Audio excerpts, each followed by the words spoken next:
اللهم صل على محمد وآل محمد.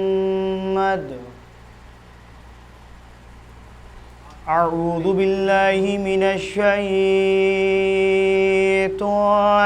اللعين الرجيم. بسم الله الرحمن الرحيم.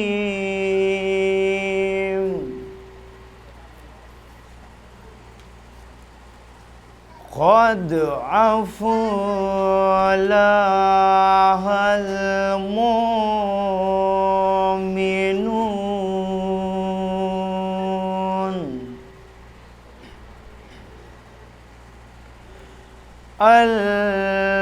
الذين هم في صلاتهم خاشعون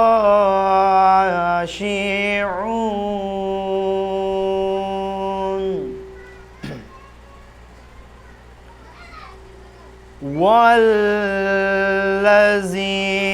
هم عن اللغو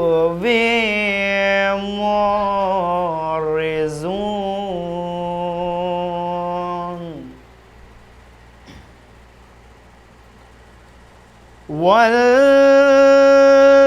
والذين هم لزكاتهم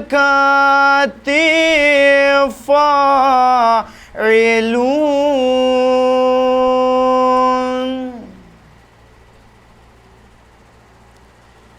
والذين هم لفروجهم حافظون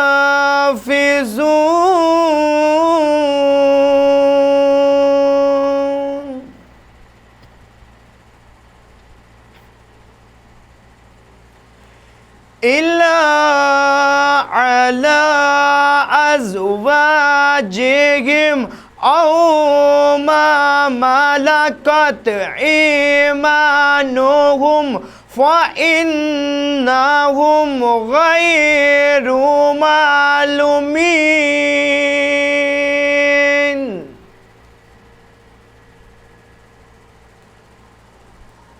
فمن ابتغى وراء ذلك فأولئك هم العادون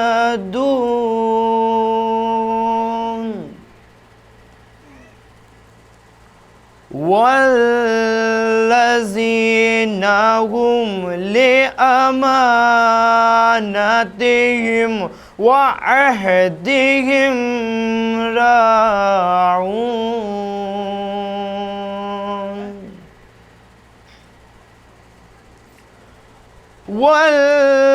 والذين هم على صلاتهم يحافظون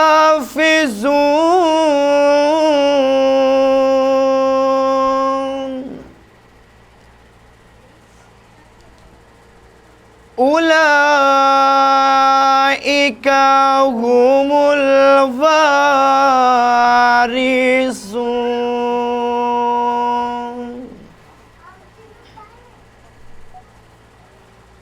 الذين يرثون الفردوس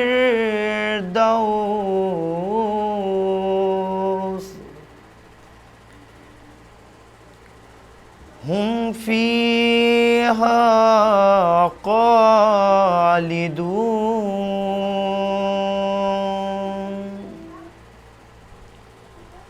وَلَقَدْ خَلَقْنَا الْإِنسَانَ مِنْ صَلَاةٍ مِنْ طِينٍ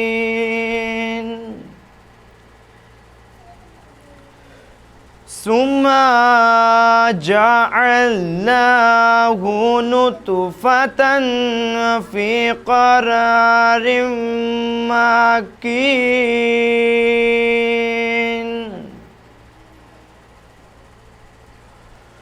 ثم خلقنا النطفة علقة فخلقنا العلقة مضغة فخلقنا المضغة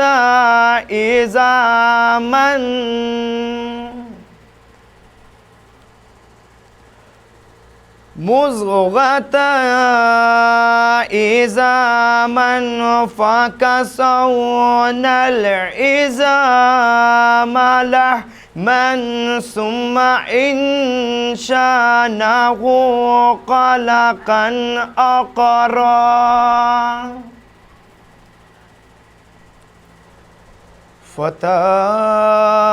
فتبارك الله أحسن الخالقين